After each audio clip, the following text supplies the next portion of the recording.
তাঁবু ভেঙে গোছগাছ করার এই দৃশ্য যুদ্ধবিধ্বস্ত গাজার দেইর আল বালার একটি শরণার্থী শিবিরের। গাজায় ইসরায়েলি ধ্বংসযজ্ঞ শুরুর পর থেকে গৃহহারা বাসিন্দাদের জন্য শরণার্থী শিবিরের তাঁবুই ছিল একমাত্র ঠিকানা, ছিল একমাত্র আশ্রয় হিসেবে। গাজায় যুদ্ধবিরতি কার্যকর হওয়ার পর নিজেদের বাড়িঘরে ফেরার প্রস্তুতি নিচ্ছেন তারা। যদিও গাজা এখন ধ্বংসস্তূপ ছাড়া আর কিছুই নয়, তবুও আশা নিয়ে নিজেদের ঘরে ফেরার আয়োজন করছেন। তাঁবু ভেঙে ফেরার আয়োজন করছেন গাজার দেইর আল বালার শরণার্থী শিবিরে বাস করা হাজেম হাসৌনা ও তার পরিবার।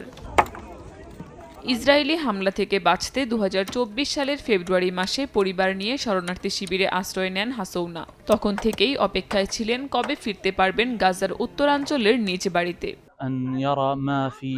যুদ্ধবিরতি চুক্তির পর আমাদের মন কতটা খুশি এটা কেউ দেখতে পারবে না। আমরা সৃষ্টিকর্তার কাছে প্রার্থনা করি এই যুদ্ধবিরতি যেন স্থায়ী হয়, আমরা যেন নিরাপদে আমাদের বাড়ি ফিরতে পারি। এটাই এখন আমাদের একমাত্র আশা। ঘরে ফেরার আনন্দের মধ্যেও গাজার ধ্বংসস্তূপে নিজেদের বাড়ির কথা ভেবে শঙ্কিত হাসৌনা। অপেক্ষা করছেন বাড়িঘর ঠিক করার জন্য মানবিক সহায়তার। কাকলি আখতার, সময় সংবাদ।